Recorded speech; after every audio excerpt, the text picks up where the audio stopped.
Hey, deserving listeners, Love is Blind, Season 9. Let's watch.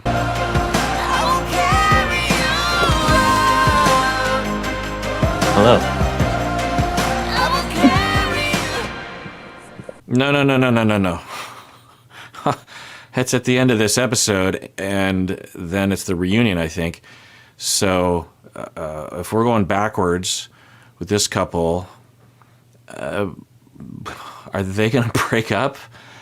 Wait, so then there's no one that's never happened before. We've had a season with people getting married and getting divorced. So there's a season of ways back, I think season 3, I'd have to look it up, where no one is still married from that season. But I think that's that season or season 2. Anyway, but now I'm jumping the gun. Now, I've been wondering not only about what they were fighting about or, discussing in the last scene we saw them, but I could absolutely see both of them thinking, look, we have to not only be 100% sure, we have to be 110% sure. There's a child involved, and we really need to be careful. We need to proceed with a lot of caution. So if there's any shred of a doubt, we should call it off. You know what I mean? Date or just call it off. So I could see that amplifying things. Yeah, we'll see what happens. Well, what's up? How was your day? I woke up this morning at like 4:30 and I was an absolute mess. I feel like we're like ships in the night, like two different people.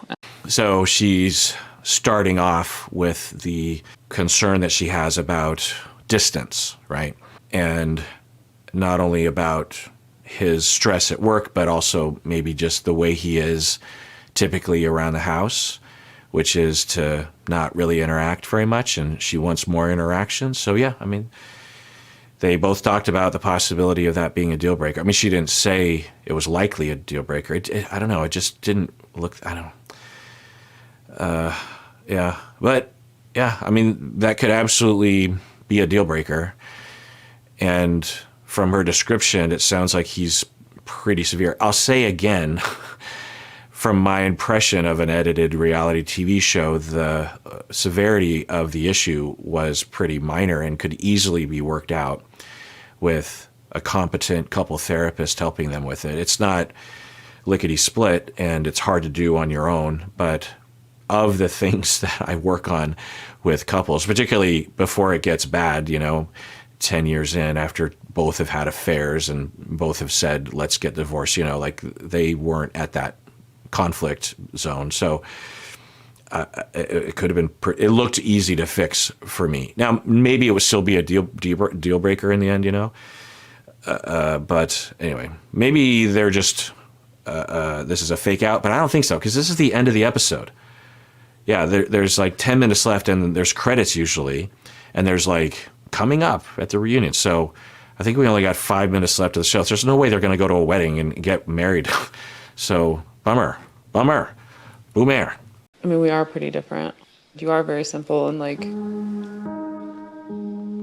doing the same things every day, eating the same things every day, all of that. Like, you're a picky eater, I'm an adventurous eater. So what? Yeah.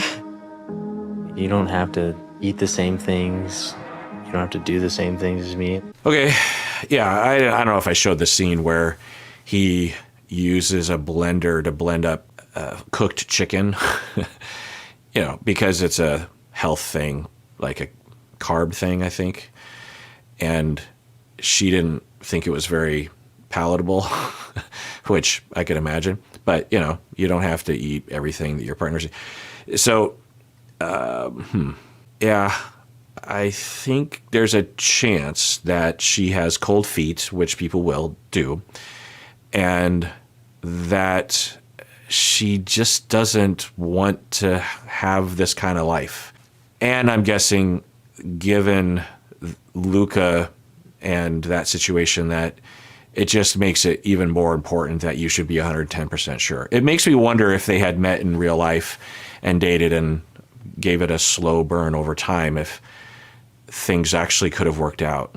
But then I think both of them would say, well, we wouldn't have dated in real life. Yeah. I hope that she's not overemphasizing the kind of lifestyle things that she seems to be focusing on. I'm guessing it has to do with something deeper than that. At least I hope it does. And that consciously, because we'll do this in breakups, we will have the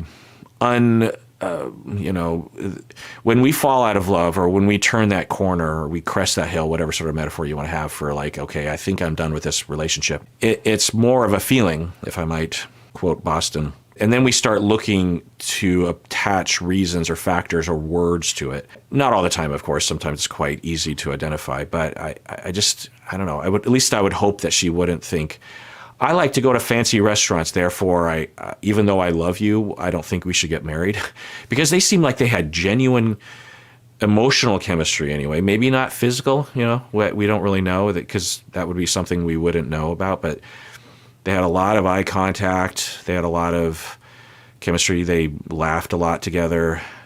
He managed her occasional emotional moments. She would just be like, I don't like this, or what's going on? And he was like, okay, let's talk about it, and they would, and she's pretty flexible and able to, so they seem like a good couple. My goodness. Wow. Often at some point in the season, I will think that it's like, can I see any of these folks getting married? But this couple, I just always thought, well, they're a done deal, right? But it actually happened this season, because there's been other seasons where I'm like, I don't think any of these folks are going to get married. And then there's usually one or two dark horses that pull through in the end, So what a weird season. So I'm guessing that if she were really in love and she were 110%, that these issues that have always been around wouldn't bother her, or at least she would say, well, we'll see, or yeah, that'll be a little weird. But I don't know, now that I think about it, could it be a deal breaker? The things that she's talking about with him in the previous conversations, like she wanted to go golfing, she wanted to go to expensive restaurants, which I have to say, after the pandemic ended and I could finally go out to eat at restaurants, I took full advantage of that, which wasn't great for my health and still isn't. But I also was like, I want to experience like really nice food and good restaurants, that kind of stuff, and good food, nice restaurants. And I went to a couple, and I've been to occasional nice restaurants every now and then, but there's so much time in between that I don't really have an opinion about it. It's always just kind of an anomaly or something. And it certainly isn't usually what I crave, sort of small portions that are artistically presented.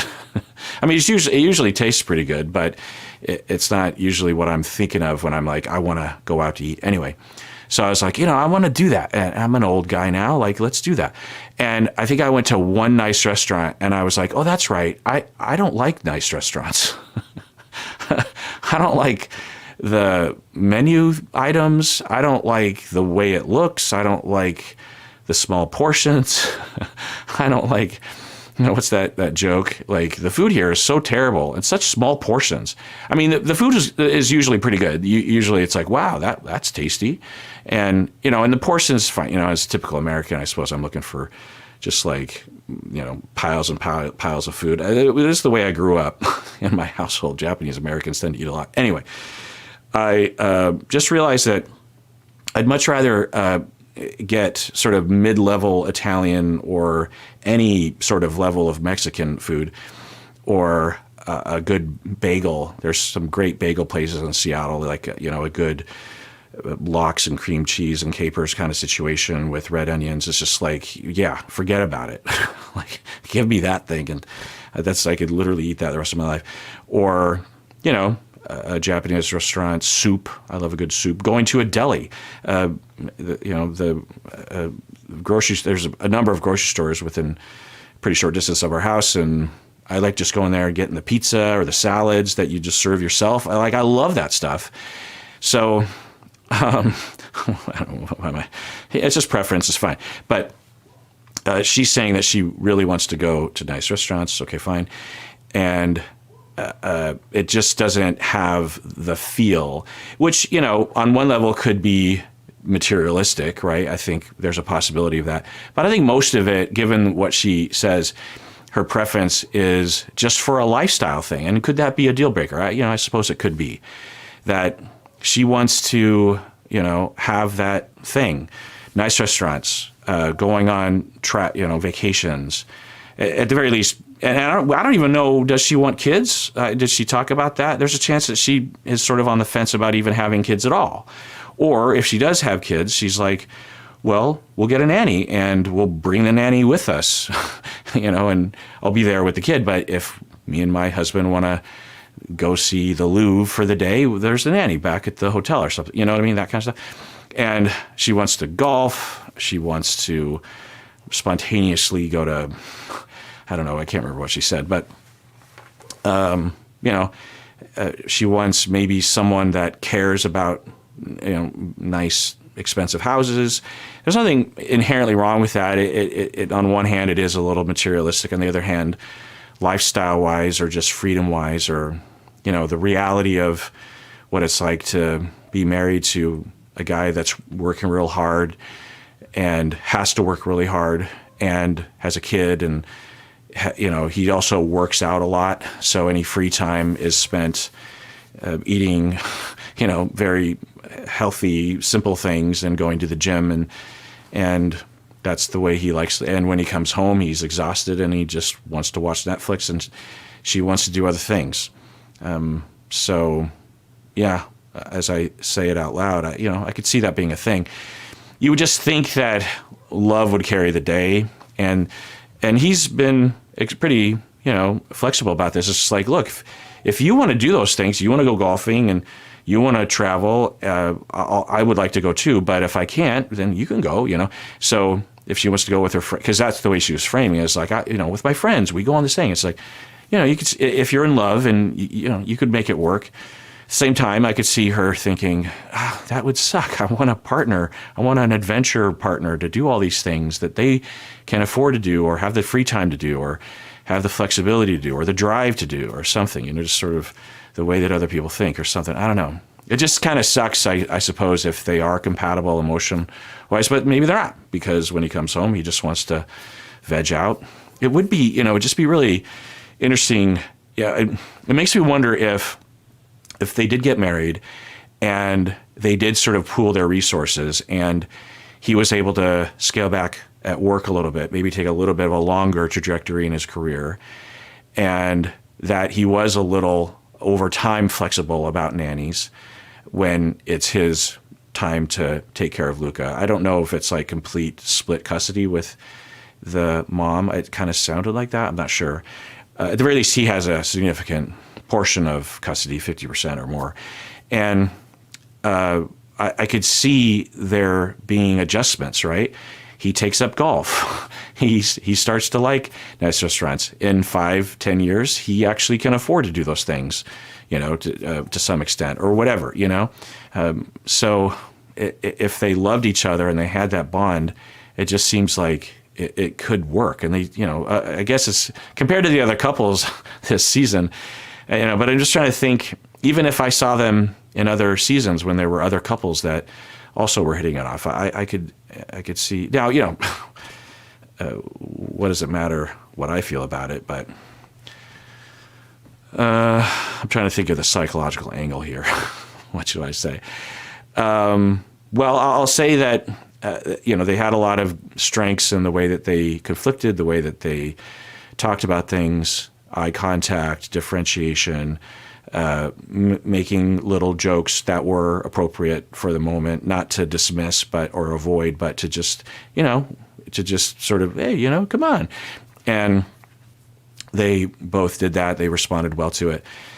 And then the other psychological angle is that she has this part of her that doesn't want to move forward, and she's valuing it, and she's asserting that, which is good, better than to forge ahead with that feeling of like, I don't think this is going to work, or I don't want this. You don't have to eat the same things. You don't have to do the same things as me. Like, I feel like that's like a weird thing to say we're not compatible, you know? If I had $1 million gazillion, I would be doing whatever I wanted with you, you know? I know, Jordan. I know you are encouraging me to still do all the things that I've been doing on my own. Yeah, I think he's saying that's a weird thing to say as to why you would break up with someone. I think meaning, is that the only reason?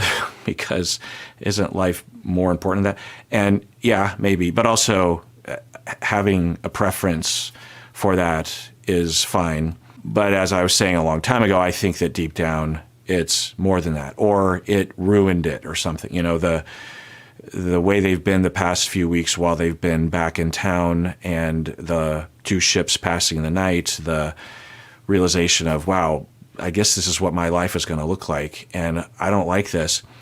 That could cause the flame to go out.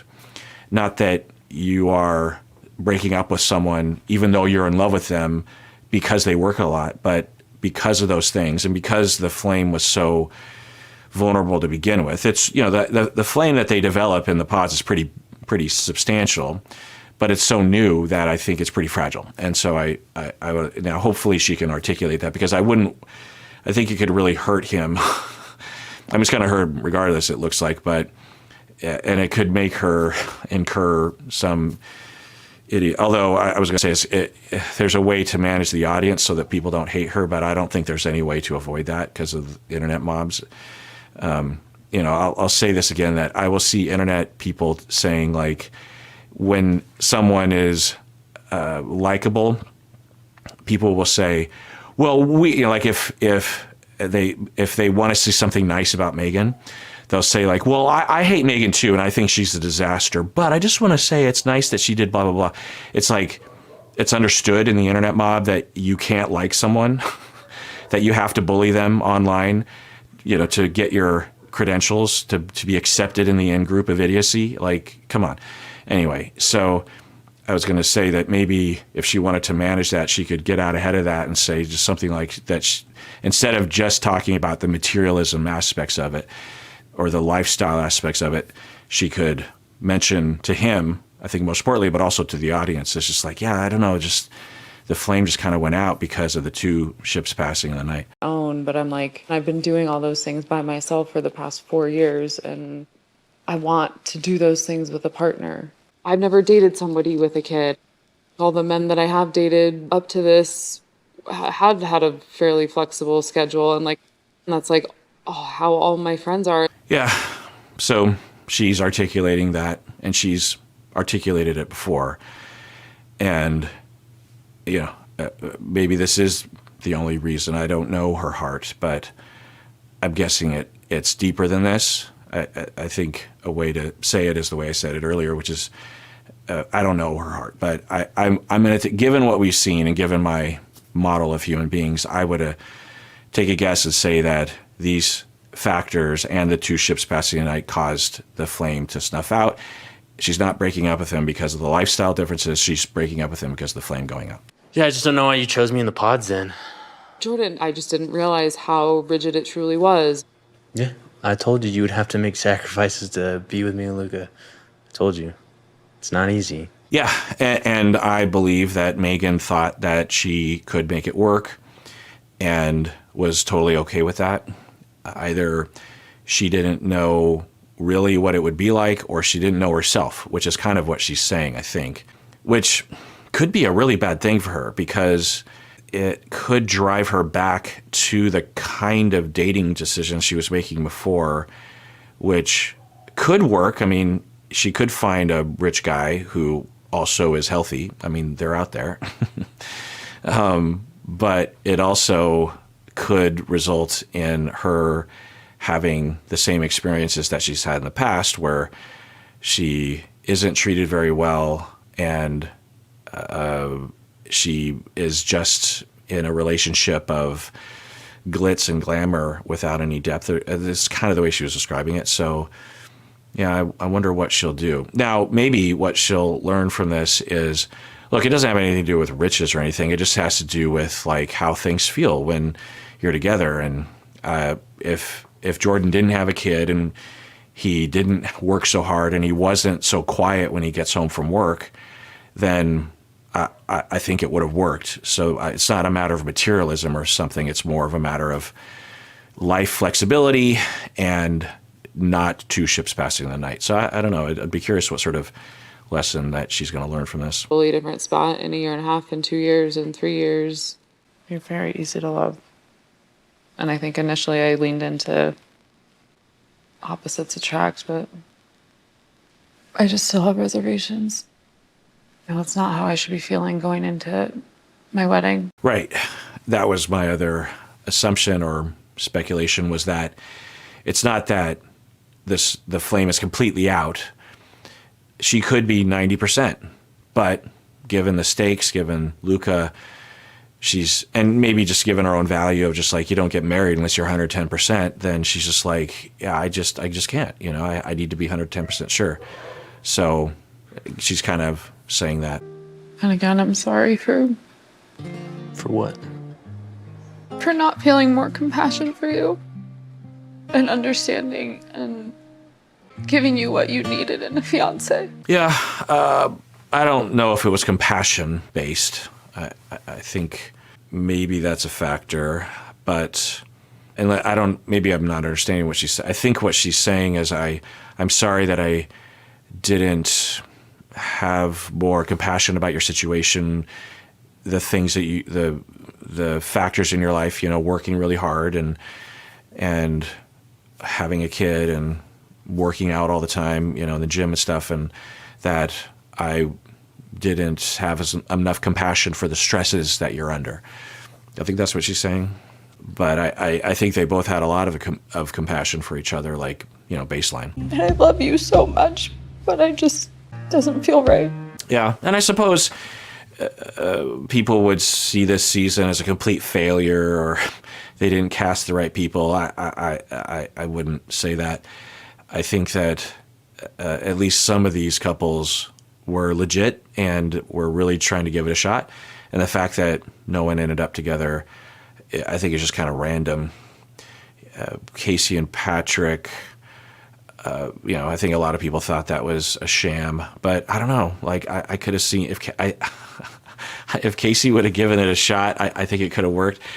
Some people say, well, she's just an influencer. But if that were the case, I think she would have stuck it out, because if you leave before going on the getaway, you wouldn't necessarily even know you're going to be included in the edit at all. Plus, your screen time is drastically reduced. So I don't know, but the way it looked and my idea of human beings is that, yeah, maybe she was interested in upping her Instagram followership, but I think she was in the pods willing to give Patrick a try. I don't think she was completely in love with him the way that maybe others are, but I think she was enough having feelings for him. And then when she met him, she just wasn't attracted to him, so it was over. I think that happens sometimes. People would argue that Joe had that experience with Madison and just waited too long to break up with him. I don't know. I think Joe and Madison actually did have chemistry. I think there's a chance that Joe absolutely had 100% physical compatibility and attraction to Madison. I think people always just assume because of, the things he said, but, but also I think the show, the audience they're looking for these kinds of archetypes. And I think Joe fits a particular kind of archetype, and Madison does too, anyway. And, I would imagine the reason why Joe broke up with Madison was because they had huge fights. And Joe seemed confused as to why they were even happening. So I think that's why he broke up with her. I don't know, but that's a possibility anyway. Annie and Nick, similar. I think Nick didn't want to say to her or on camera what he was really thinking, but they had fights. That was what his stated reason, that her insecurity would cause these fights, is one way of putting it. But, she also was completely hammered most of the time.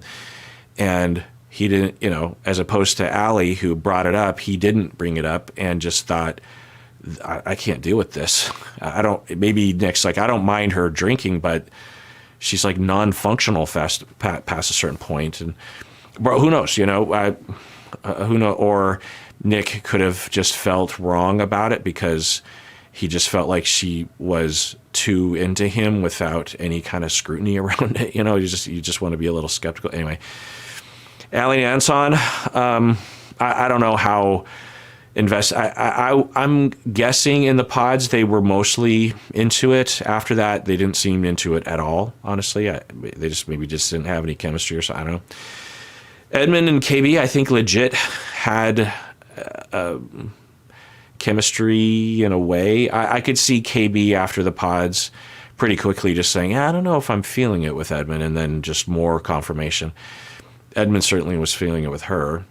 But I could also see KB being totally into Edmund, and then the fights happen, the apologies happen, and she's just really on the anyway. Yeah. So in terms of like success versus failure, or is love is maybe Love Is Blind is dead and they should never.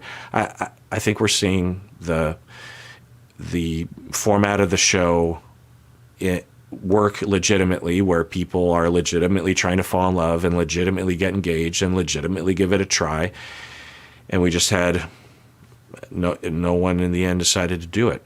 If he didn't have a kid, I could see this working out. Not that stigma against guys with kids, but that ups the importance, to be sure. Also impacts his energy level when he gets home, and she starts to project ahead. I could see just a little bit of differences in their scenario, and it could have worked out. It certainly looked that way, right? So, Knowing this today, like, there's no way I wanted to go to the altar and put either of us through that. Great. And I'll commend her for breaking up with him before the altar, which other people don't do. I mean, I think Edmund will be okay, and I think Anton will be okay. Yeah, this will be the fourth couple that will have broken up before the altar. And maybe in future seasons, we'll see no couples make it to the altar, either because the couples learn from experience, or the producers are putting less pressure or something, or the producers are realizing, our bread and butter isn't necessarily going to the altar. Our bread and butter is the question, is love blind? And if that question is answered before the altar, then it's answered before the altar. Big deal. So, yeah.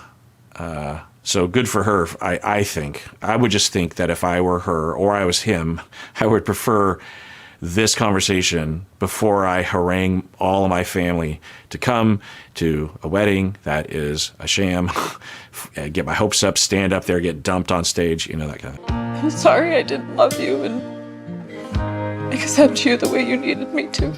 Truly, because you deserve that. Thank you for introducing me to Luca. I know that was huge. And it's not only you in this. Yeah, and it could do a number on him, thinking, is no one going to love me because I'm a dad?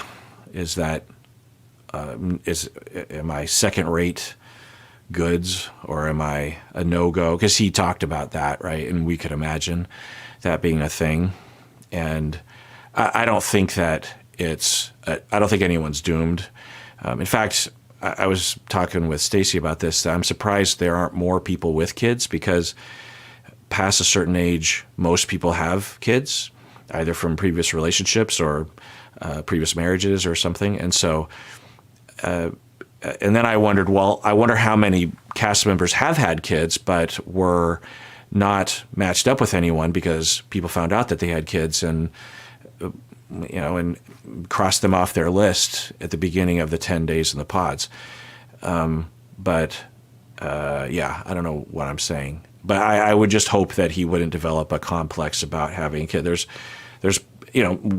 other people out there with kids that are dating, and there's also people. I think that if they just could have given it 6 months and tried to adjust life, and maybe if they learned how to navigate the post-work connection at home kind of thing, if he pulls back on his gym stuff a little bit, pulls back on work a little bit, if he was able to just be more relaxed off of work and that kind. I don't know. I don't know. I guess I'm bummed out. Well, I don't really have anything else to say, so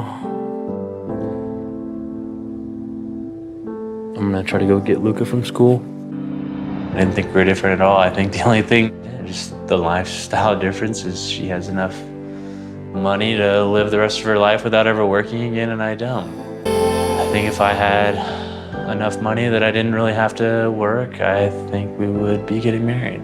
Yeah, I think that might literally be true, but I think it's more complicated than that, even though I think that's true. And that's basically, I mean, that's not essentially what she's been saying, but that is indirectly what she's been saying. But I don't think that's because she's shallow or that she's too bougie or something. I think I've already been over what I think led her to having enough of a reasonable doubt to not get married at the altar. Do you have any regrets? Yeah, I wish I didn't introduce her to my son. I feel like she doesn't love me for me, and that's the closure I need. Yeah, I don't. Sometimes when people are getting dumped on the show, I'll think, oh no, I wouldn't leave the relationship with that narrative. But I think that is one way to look at it. That if she loved him enough, she would have figured out a way. She would have moved forward and said, well, I love you too much anyway. I don't want to lose you. And we'll try to adjust things in the future or something like that. And yeah, now people say, well, then she never loved him, which is possible. But I think it's also possible that she did absolutely in the beginning. But then through this 3 weeks, there were enough things, particularly I think the ships passing the night, that was something that she talked about, that was what she led with. And, you can imagine the way that we saw that fight happen. It looked like it had really been getting on her nerves and really been a concern of hers. And she had already talked with him about it, and it didn't seem to be changing. And the bit that we saw, he did seem pretty shut down and not responsive to her. Right now, I've already been over how she might actually be badgering him to the point where he just is annoyed and just doesn't want to engage, or wants to send the signal of just like, I'm not ready to engage, so I have to really shut you out, because if I look at you, you're going to like go, oh, and I just need space or whatever. I've worked with a lot of couples on this exact issue, but yeah, if the love had sustained itself through the 3 weeks, then yeah, I imagine that she would want to get married to him. But I don't think I thought through how challenging it is. I mean, maybe I'm just not cut out to be a stepmom. Honestly, this has me questioning if I'm even cut out to be a mom. Yeah, I don't think this is a good way to figure that out. I think there's a lot of reasons why things aren't working out. But yeah, I mean, it is that question of, I really like my lifestyle, and money has something to do with it, but also flexibility, adventure, priorities, this kind of thing. And I don't, because, there are rich people that work so much they never have any leisure time, right?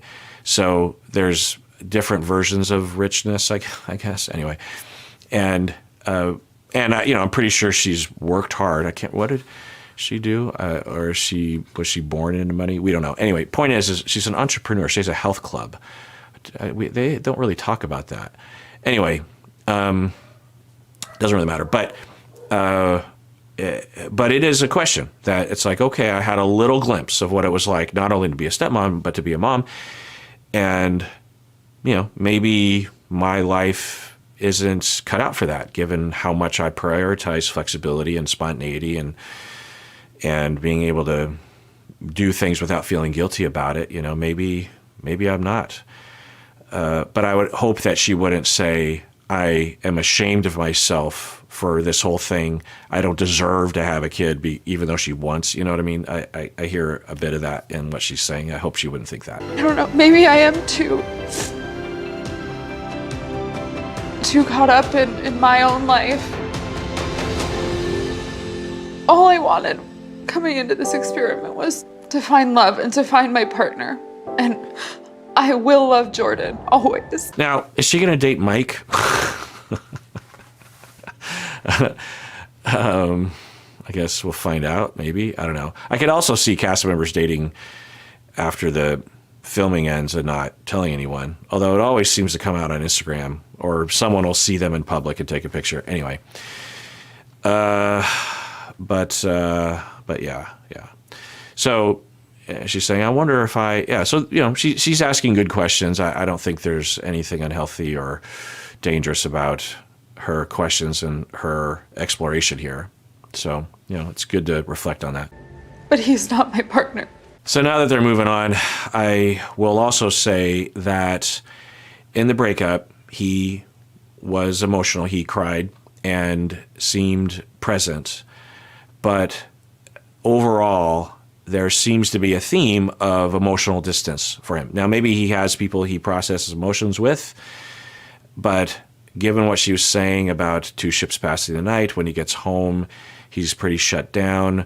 In the various different contexts that they've had, whatever spectrum if we have a spectrum of wearing your heart on your sleeve, I mean, there were times when he kind of was. So I wouldn't say he was like Anton seems fairly shut down, at least from the edit. I don't think he's like that, but there's a possibility that he is kind of in that direction. And that was felt by her, because I think Megan has a bit of that, and a bit of that in her history. She was talking about her parents kind of being that way, about being a little emotionally distant or something. And but I think deep down Megan wants or is more of a heart on your sleeve, or at least more balanced. And I could see that difference between the two of them being a pretty affecting difference on how things felt for her. And the way that it manifested consciously in her brain and through her mouth was, how come you're not interacting with me, or you're not responding to me when I get home? But if he was more heart on his, and I guess she literally said things like, I want to hear about your stress. How come you're not telling me about it? Now, there's various different reasons for that. Some people absolutely will have their heart in their sleeve and will seek out support, but they need quiet when they get home, or they just need to veg out for the rest of the evening, and they just don't want to have to think too much. There's various different things. Some people literally, it's just an energy level. Like if you're a morning person, come 5, 6 o'clock at night, like your brain literally is half turned off. And you just know from experience that engaging in a complicated, brain-intensive conversation with your partner, it's just like so much effort and painful effort. So, there's a lot of different reasons for this. But anyway, so I'll just point that out because I'm wondering if people were observing that although he's not shut down, he's not emotionally unhealthy, I don't think. He could just be on a side of things where he's just a little avoidant attachment, a little too independent with his emotions, a little not hard on his sleeve, not vulnerable, not needy emotionally. You could kind of see him being that way, because he didn't seem to reach out to her. She would reach out to him, and they seemed to work that out. But, now is that a deal breaker typically, or does that mean incompatibility? No. But I could see that being another factor, that maybe it wasn't really registering with either one of them. Yeah, it's funny. Usually, now that I think about it, at the end of the season before their reunion, they will focus on the couples that got married. They'll show the reception and maybe callbacks to their relationship or something. But they couldn't do that this time. So I don't know if I showed it, but they just had a montage of the whole season while a song was playing. And I don't know if I would have to mute it because it's a popular song, maybe. Usually they do that at the end of the season. I don't listen to top 4, or I haven't listened to top 40 music since 1986, maybe, so I never know. But point is that it's just kind of interesting observation that they're like, okay, well, how do we wrap this up? We want their tonally to be something positive, but we don't have anything because they did show some of the bad moments, little snippets here of fighting and everything, but they also showed the good moments. So I think the vibe that I walk away with watching the recap, because there are so many moments in this season where like, oh yeah, I remember that. Oh yeah, I remember that, you know? And I think the vibe that I have, that the song and the edit is working on me, is that it's like these folks gave it a shot and they lived life and they stuck their neck out and they gave, you know, they risked it, they tried, and it ultimately didn't work. But, you know, if you don't try, then you can never find your person. That's the vibe I'm getting. Maybe other people got other vibes, like, boy, they were doomed from the start or something. I don't know. But, and maybe there's a bit of a manipulation or an attempt by the editors to say, look, remember they were in love. Like, or it looked like they were anyway in the beginning, because they showed all the couples. They didn't show Casey and Patrick though, but they showed the others anyway. So I guess that is something that I'm walking away with a little bit too, just being reminded. Because, you know, when I think of Annie and Nick, I'm just like, they never liked each other, right? But they showed scenes where the two of them were connecting, that kind of, anyway. So, yeah, well, reunion is next. And everyone out there, please take care of yourself, because you deserve it. You really, really do.